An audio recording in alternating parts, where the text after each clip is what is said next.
Welcome to Salcedo Paranormal. It is Wednesday, January 19th, 2022. And today I'll be sharing more true ghost stories from the web. You find all things regarding Salcedo Paranormal. You can visit the main podcast page, which is salcedoparanormal.podbean.com.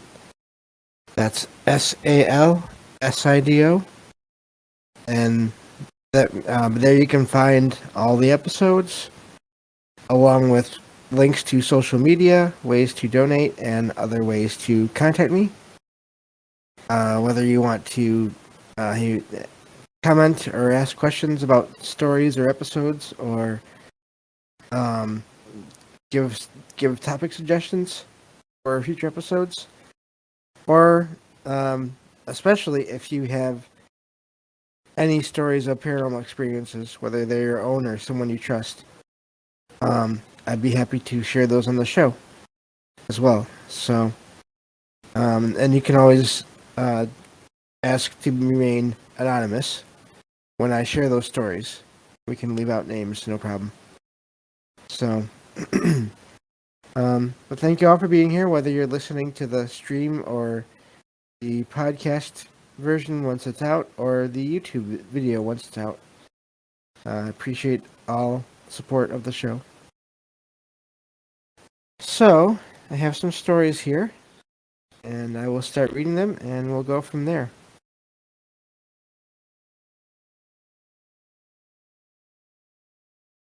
I don't know, like I always say, I don't know if we'll get through all the stories I have here, but if we don't, that's okay. I'll just save them for next time.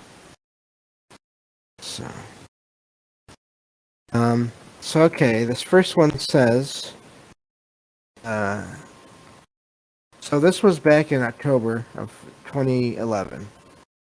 My friends, and I take out names in these stories, so my friends, H, C, B, W, and M, were all planning to go on a spooky tour of an old abandoned barn.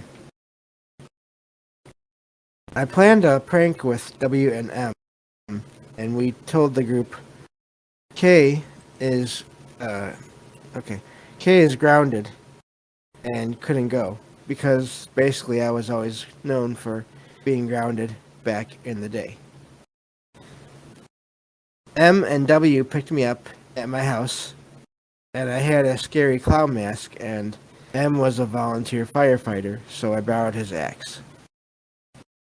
They drove me to the old barn, dropped me off, and said, okay, we will be back in 40 minutes.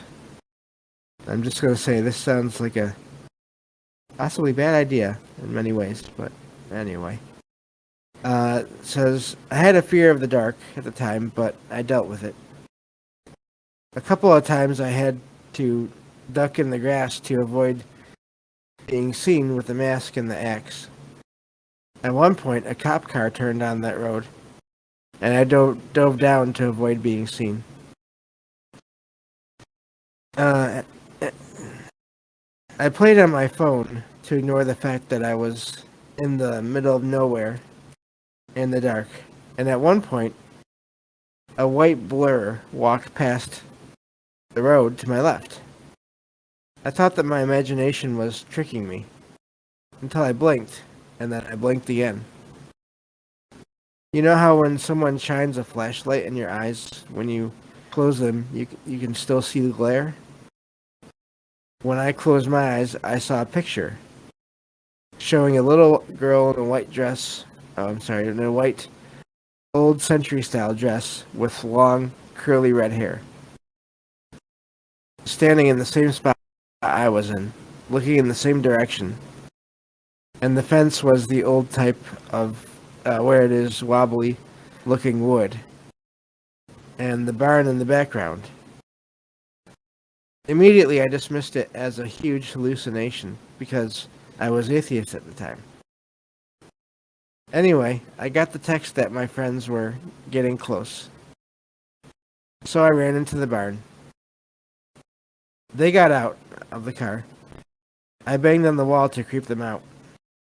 They got closer, and I screamed bloody murder with the mask on and axe in hand and chased them. They freaked out and ran back to the car. After a moment, they realized I was laughing with W and M, so they said, "Kay, is that you?"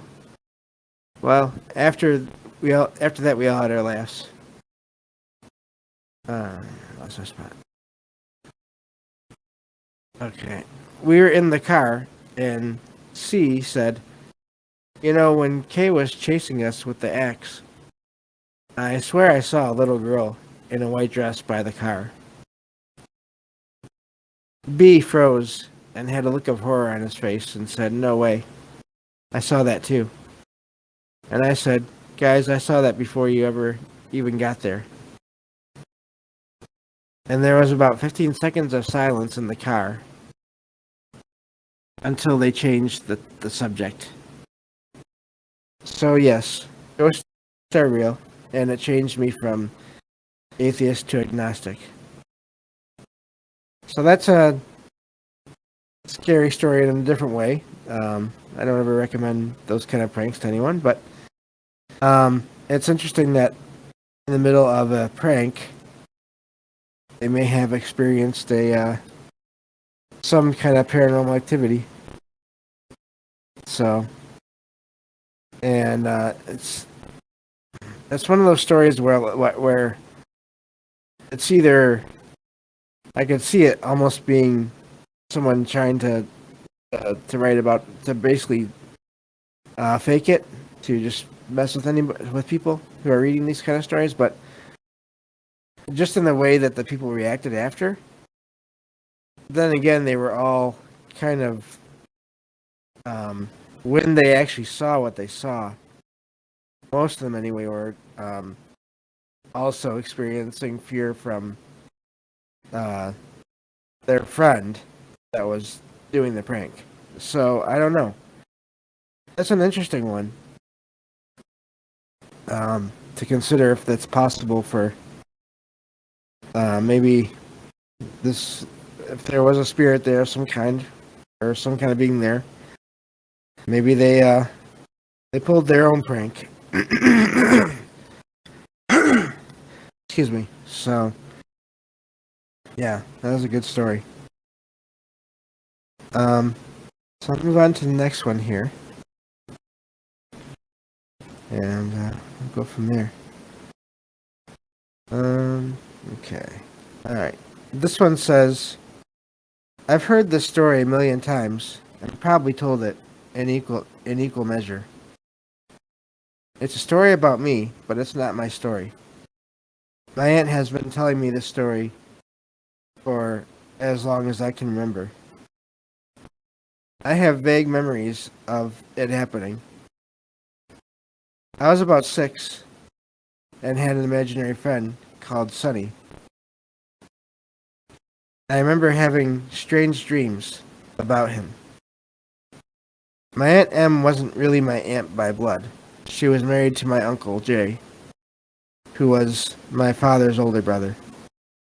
And just in case anyone's wondering, I kind of take the first letter of the names in these stories and go with that just to give a reference point. But anyway, it says every Sunday she would go to the graveyard to put fresh flowers on her parents' grave. One Sunday, she decided to bring me along to help out. As she cleaned the grave, I turned to her and asked if Sunny was buried around here. She went pale white, as if she had seen a ghost. She asked who Sunny was, and I told her it was my friend, who I dream about. She asked me to describe him. I told her about a boy in a gray suit who carried a brown book with him. In my dreams, I stood holding hands with the boy as he held tightly to his brown book. Excuse me. We watched quietly as a white coffin was lowered into the ground. I turned to the boy and asked him who was being buried. He looked at me with a sad glint in his eye and told me the boy's name was Sonny. And suddenly, I would wake up. It turned out Sonny was my grandfather's brother, who had died when he was 12 in a swimming accident when they were on holiday. My family never talked about Sonny. Nobody ever met him because my grandfather was still only a child himself when Sonny died. It wasn't a shameful secret or anything. It was just one of those things. He probably was mentioned, but long before I was ever born. The strange part of the story is when they buried Sonny, they buried him in a gray suit and with a brown book. And that's quite the story. That's quite the experience. Having a dream about a boy who sadly passed, and they're basically both, the writer and this boy, are watching what seems like the coffin that the boy was buried in, possibly, or inside, possibly, being lowered into the ground to be buried. That is quite the confirmation there, and quite the experience to have. I do think that there's a whole connection between dreams and the paranormal. Probably, if you want to put it more specifically, probably several connections. I feel like it's just all, once you're in different states of consciousness, including sleep or near sleep, sometimes you can connect to that, to whatever the paranormal is out there, whether it's, I don't know, whether it's other beings, other spirits, or the past, or in some cases the future. There's the whole out-of-body experience thing. I think they're all, connected, and that's just an interesting example of that a possibility of that being the case there.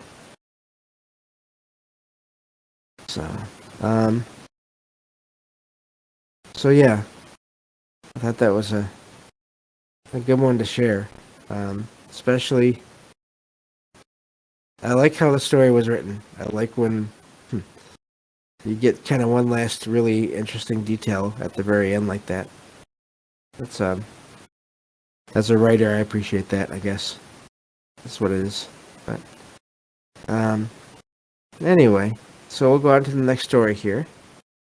And this one says, hold on, let me get some water here.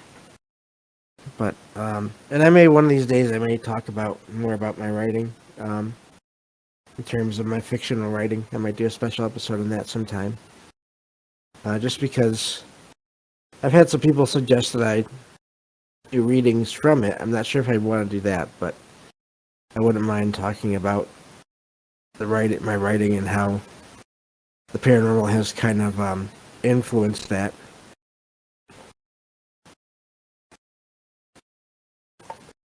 I think it could be a fun discussion. Maybe I'll even see about getting another fellow writer friend or something for that one. Do a discussion kind of episode. I just kind of thought about that now, so we'll see what I can arrange. Okay. But anyway, I will get to the story here. This one says, I had recently asked my grandfather if he had any ghost stories or stories of the like. One he told me was exceptionally creepy, at least to his standards. Sorry, to his standards. My papa was a painter, and one of the guys he worked with, who was certainly not the type at all to lie or anything, had told him and the other painters this once, and then never again, Says the guy in question, Kay, was cycling home one night during the winter from his work. Kay lived. Oops, I lost my spot. Okay, Kay lived in a very rural location, which was only really 30 minutes or so on a bike away from the town they all worked. His house was at the end of a 1 kilometer or so long road leading up to his house and his house only. This road had a dry stone dike at either side, running parallel all the way up. When cycling, it had gotten pretty dark. Dark enough to still be able to see the house set way up ahead. While cycling up this road, he could see somebody walking toward him. He was confused as it was only really him that lived there at the time, and nobody lived nearby to be visiting. This man fast approached, and just as Kay got near, the man looked at him and walked straight through the dry stone dike at the side of the road. Kay began to understandably pedal like mad to get to his house. Kay had then went to the police, and this guy he had seen matched the description perfectly of a man who had completely disappeared from that house 50 years prior and never been found. Certainly creepy and validated more so by Kay's no-nonsense nature. In these days, you wouldn't exactly tell stories like that to tradesmen. These are stories that, in the 50s, could potentially make you look like some sort of crazy person. And that's the end of that story. That's an interesting one. Whenever anyone just walks into a solid object, that's definitely odd.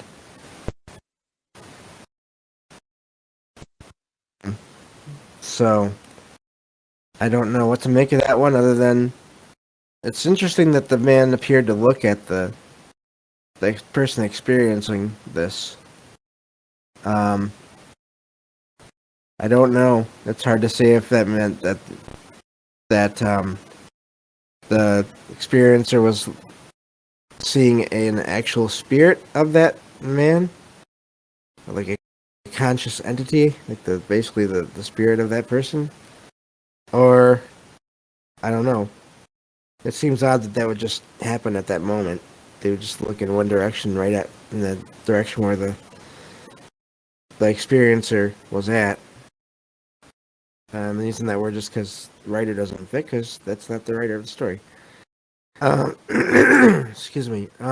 So, but yeah, that's a interesting one. I love like the confirmation, the stories with confirmation in a way, to one degree or another, are always the most interesting to me. Because, like in that case, the description fit someone that had literally vanished. You know, in earlier stories tonight, the confirmation of seeing the little girl, or the confirmation of the boy in the dream, that was someone that the family knew way before the writer ever was born. So, that's always interesting to me. Anyway, I'll go on to the next story here. And go from there. Let's see here. This one says, when I was 15, my uncle asked me if I could help him clean the church that he went to. Saying yes, I went with him on a Saturday morning. Before entering the church, he told me that it was haunted. I thought that he was just seeing if he could scare me. He told me to take off my shoes before entering, and we entered through the kitchen door. Walking into the church, we stopped under the balcony. He then knocked on the wall 3 times.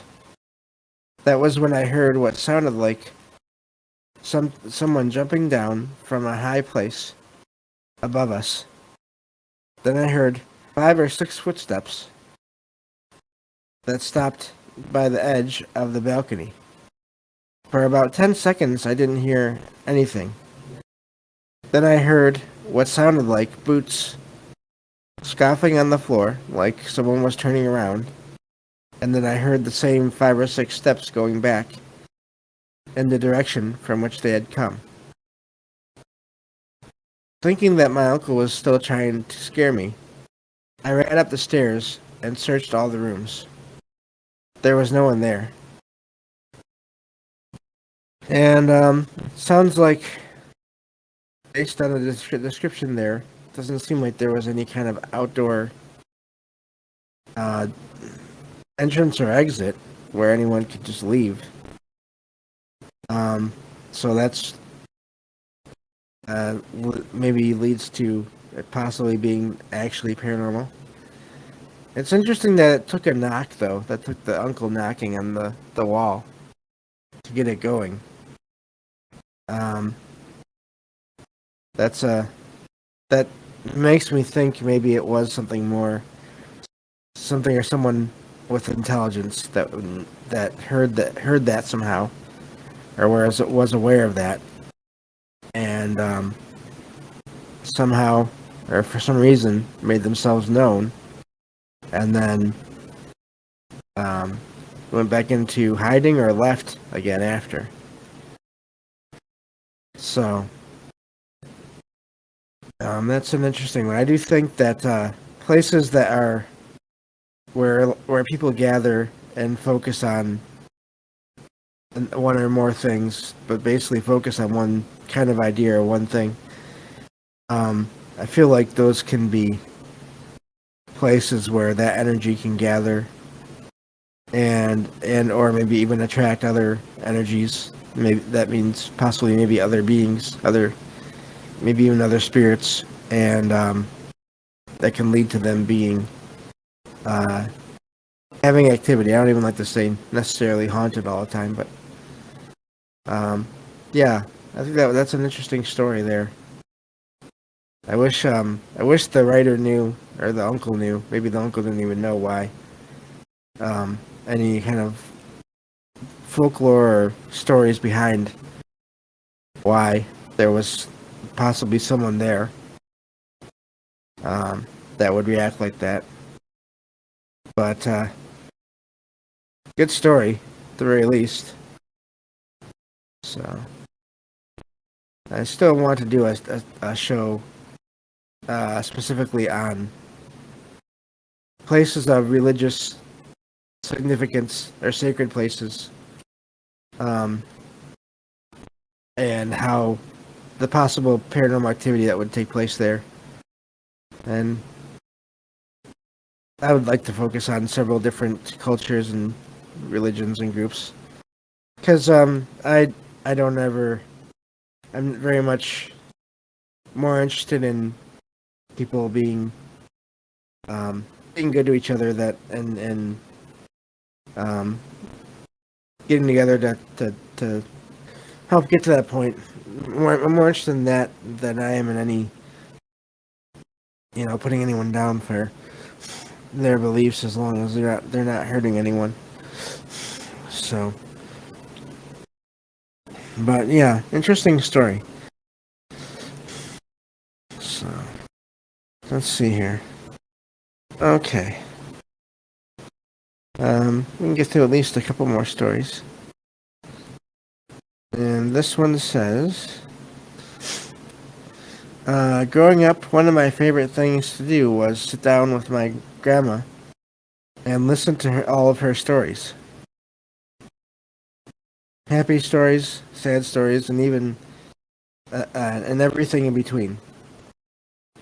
As a kid, my grandma was the best storyteller ever, and she would always be open with me. My favorites were her scary stories, and every one of these stories that she would tell me were true. My family has experienced a lot with the paranormal in the past, and this story is just one of many that makes me believe and respect the supernatural and what's beyond.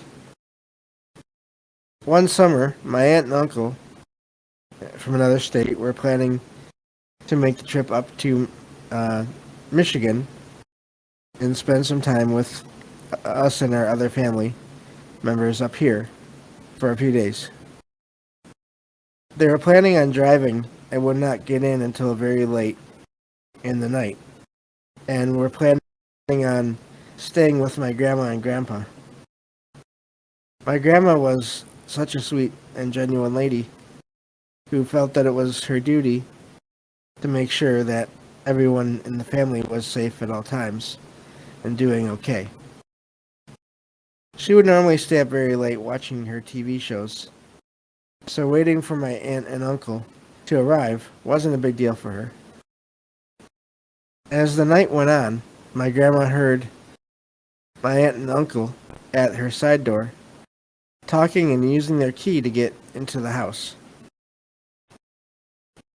All of my aunts, uncles, and my mom all have a key to my grandparents' house, their home, because no matter what you need, my grandparents' home is always open to family. So my grandma went ahead and pretended to be sleeping and let my aunt and uncle get settled in, and then surprise them after. I guess it means to surprise them after. But as my aunt and uncle approached the living room to go upstairs to their guest room, something inside my grandma's head told her to not open her eyes. Not because she would ruin the surprise, but there was something there that she should not see. After a couple of minutes, my grandma got up from the couch and heard my aunt and uncle's footsteps and my aunt laugh upstairs. So she decided to just go to bed. In the morning, my grandma gets up and begins to prepare breakfast. And while she is doing that, she hears and then sees my aunt and uncle arrive through the side door with their luggage. Confused, my grandma asked them if they stepped out after coming by the house last night. My uncle answered no and told her that they ended up just getting a room at a local hotel since it was late and they didn't want to disturb my grandparents. She then remembered when she was pretending to be asleep to surprise them. Something told her to not open her eyes. My grandma knew then what it could have been and was happy. It must know. I don't know, that's weird. My grandma knew then what it could have been and was happy that something inside her told her to not look. It says, until this day we still bring up this story and wonder what it could be that made it seem like my aunt and uncle arrived this night and were in the house. My grandma has passed on, but her stories are always so comforting to bring up and talk about because we know she is still here watching over us, or watching over and taking care of us.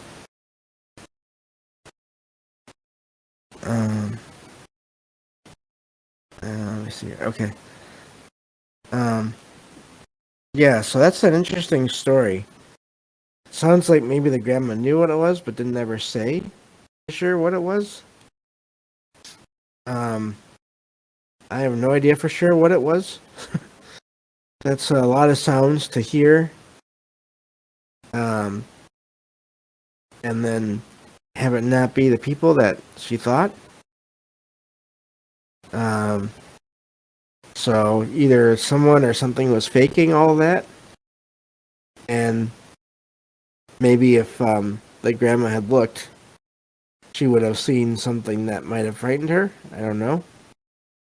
The only other thing I can think of, and this is one of those kind of way out there ideas, is that it was some kind of, I don't know how this would work, obviously, but maybe some kind of alternate reality kind of thing.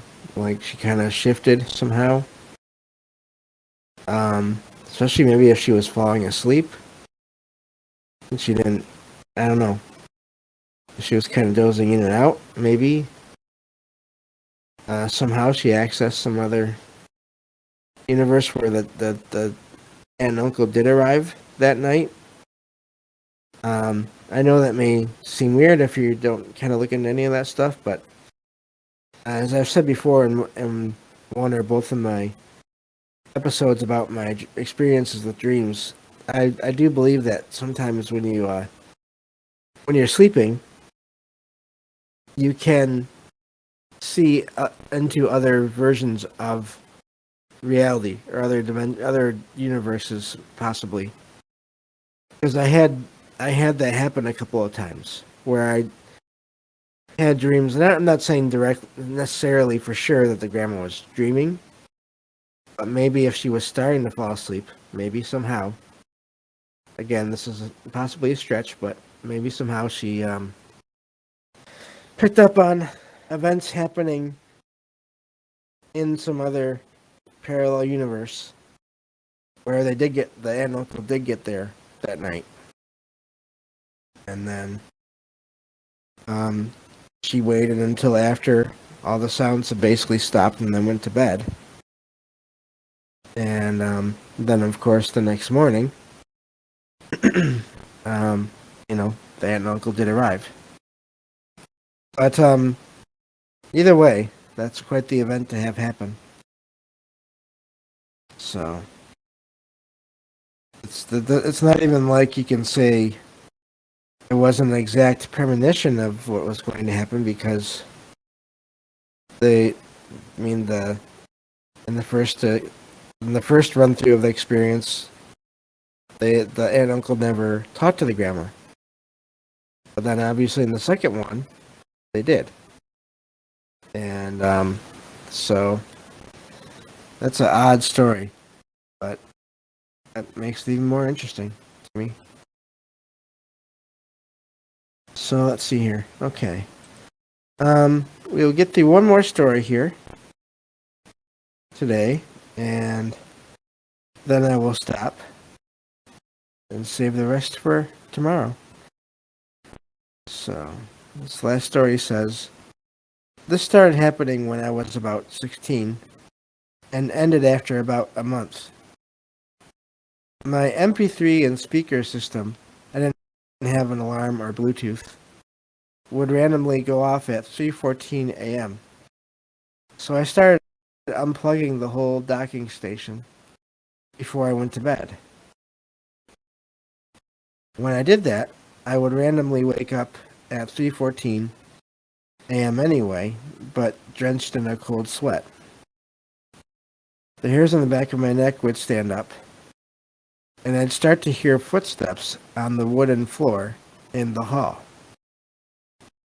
Someone, seemingly a man, would slowly walk up to my door and just stand there outside my closed door. No man lived at my house, only my mom and my sister.